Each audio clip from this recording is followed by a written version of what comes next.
Olá, queridos estudantes, tudo bem com vocês? Espero que sim. Agora que nós já terminamos matemática, nós vamos estudar las ciências, sensações, né? Semana passada nós estudamos lá o corpo e o ambiente, vimos sobre a temperatura do corpo, a importância de manter o equilíbrio, vimos também o termômetro, né? Que nós usamos para ver se nós estamos com febre, com a temperatura elevada ou não, né?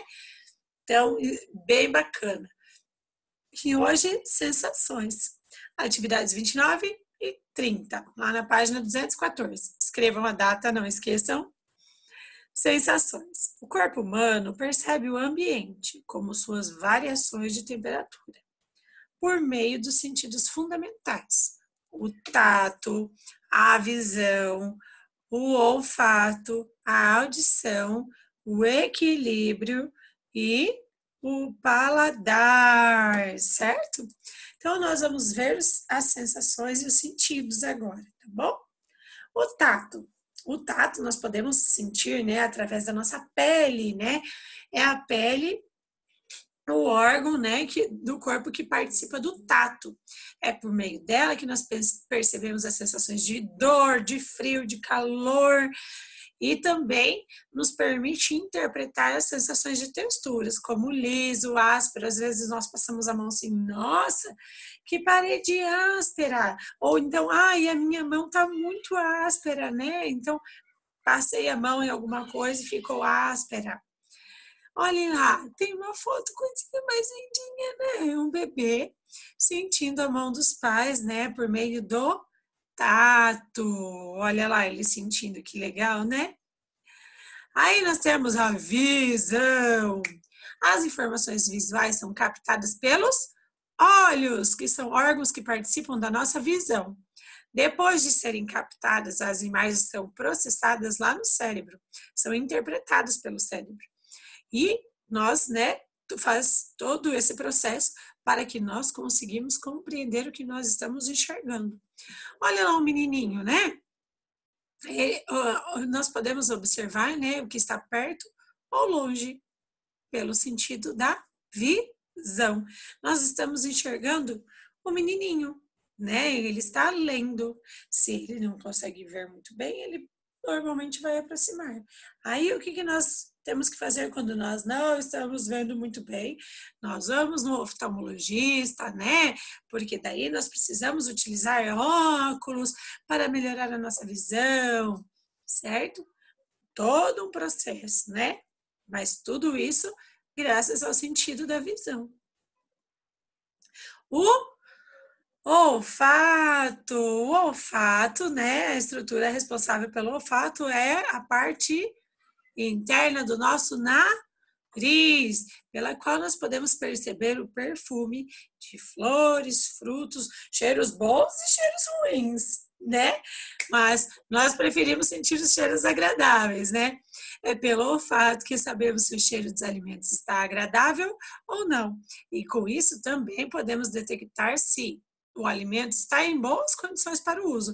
Normalmente, quando o alimento está com um cheiro muito forte, porque já passou do tempo e não podemos mais consumi-lo, né, naturalmente.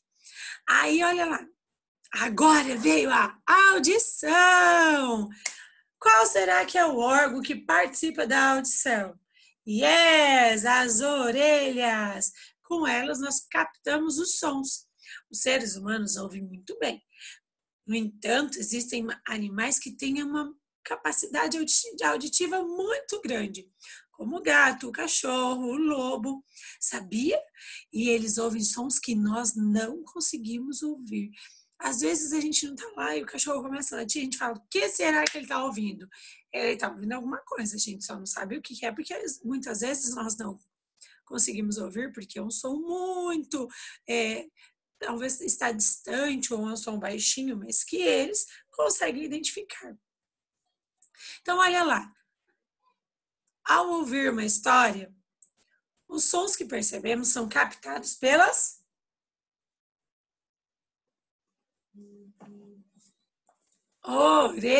orelhas. Muito bem. Agora nós temos o equilíbrio. O equilíbrio, além da capacidade de audição, né? Parte das orelhas é responsável pela percepção do movimento e da posição da cabeça e que nos permite ter equilíbrio. Sabia?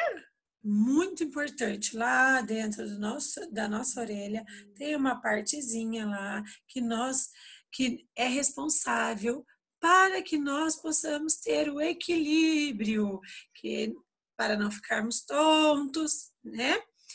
A localização no espaço para ter equilíbrio nos permite fazer muitos movimentos, como dançar, igual aquelas crianças estão fazendo ali na imagem. Legal, né? Paladar. A língua é o principal órgão do paladar. Então, ó, a língua. É ela que percebe os principais gostos: doce, salgado, amargo, azedo e o umami. Olha lá, galerinha, aquela família está se alimentando. Ao cozinhar, é por meio da língua que sentimos o gosto dos alimentos.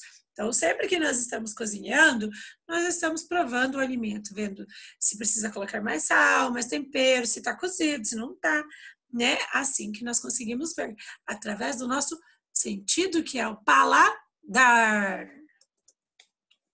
Agora, vamos lá para os exercícios de aplicação? Número 1. O professor irá contar-lhe uma pequena história. Siga os seguintes passos. Você ouvirá a história tampando as orelhas com auxílio das mãos.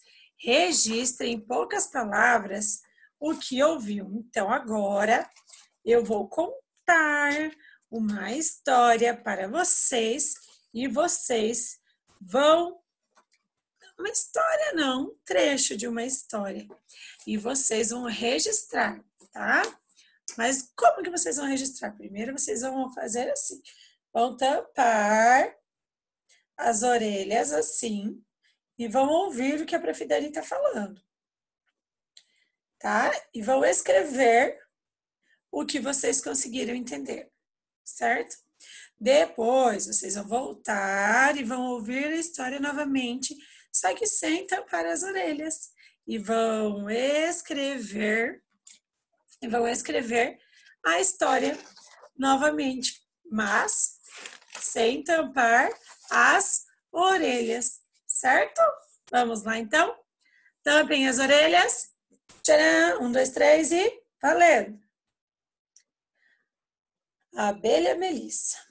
A abelha Melissa, cheia de preguiça, descansava. O besouro Osório, saindo do escritório, passeava.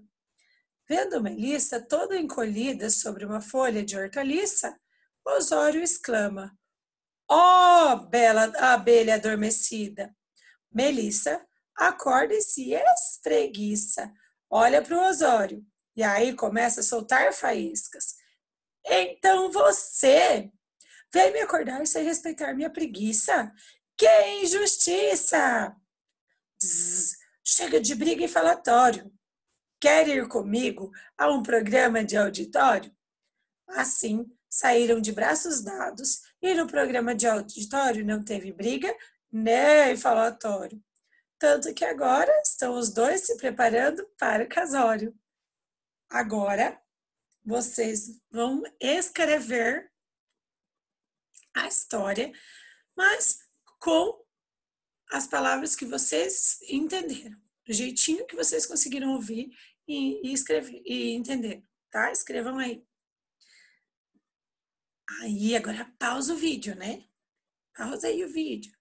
Escreve e agora vocês vão ouvir. Depois que vocês terminarem de escrever, você dá um play de novo e vai ouvir a história sem tampar as orelhas. A abelha Melissa. A abelha Melissa, cheia de preguiça, descansava. O besouro Osório, saindo do escritório, passeava. Vendo a abelha Melissa toda encolhida sobre uma folha de hortaliça, Osório exclama: "Ó, a abelha adormecida!" Melissa acorda e se espreguiça, olha para o Osório e aí começa a soltar faíscas. "Então você vem me acordar sem respeitar a minha preguiça? Que injustiça! Zzz, chega de briga e falatório. Quer ir comigo a um programa de auditório? Assim saíram, de braços dados. E no programa de auditório não teve briga nem falatório. Tanto que agora estão os dois se preparando para o casório. Escrevam com as palavras de vocês o que vocês conseguiram, né? Entender essa história. Conseguiram registrar aí da história na cabecinha de vocês, agora escreve aí no papel, tá bom? C. Agora, compare e converse com os colegas sobre a diferença dos dois registros da história.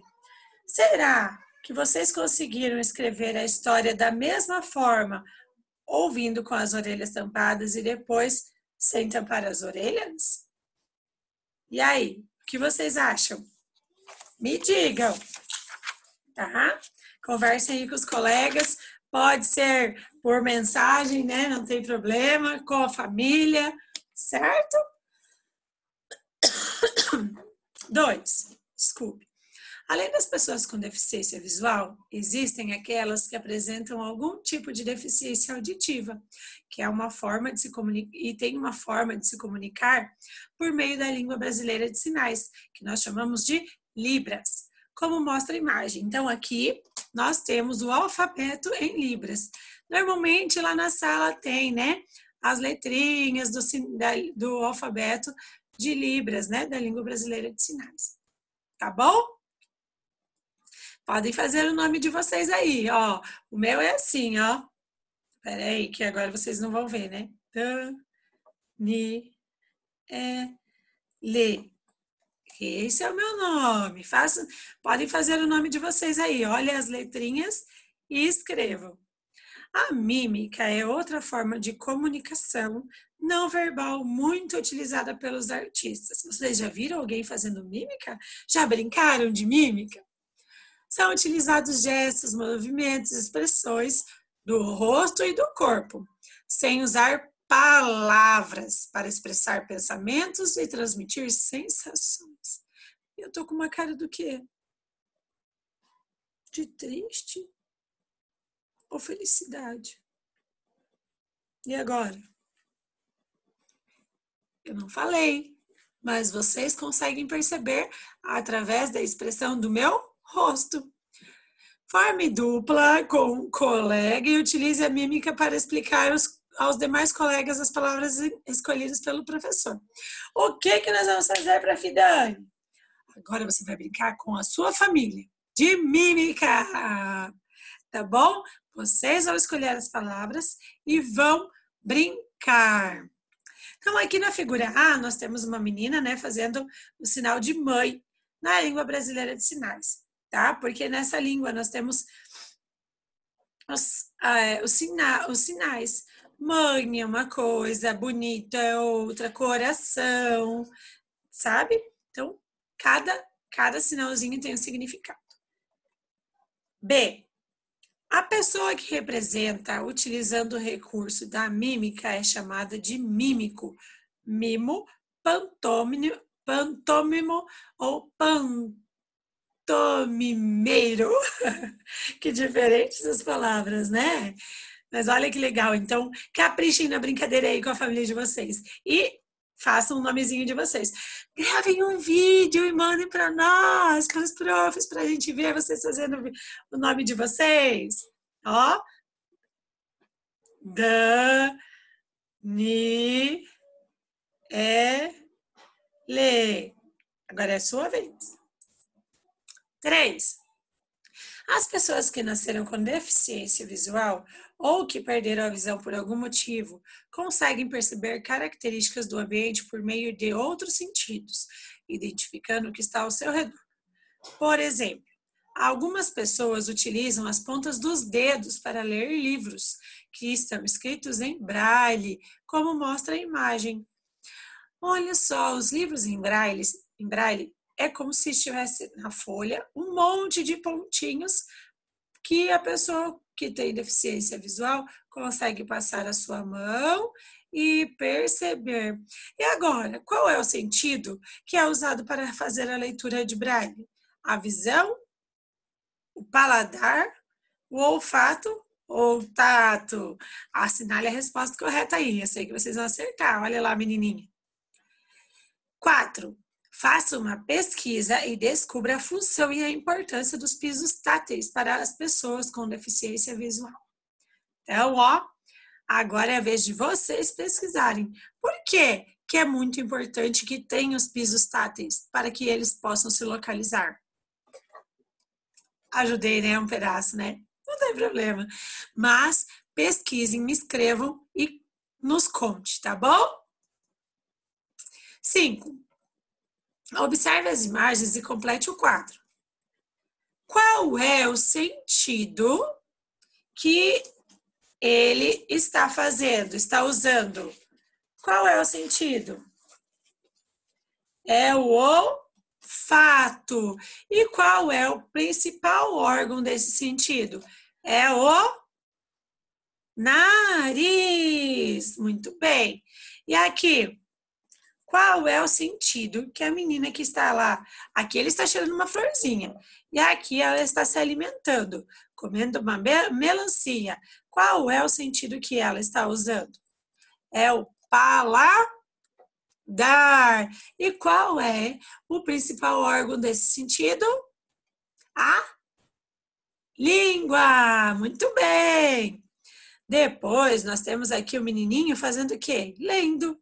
Qual é o sentido que ele está utilizando para fazer a leitura?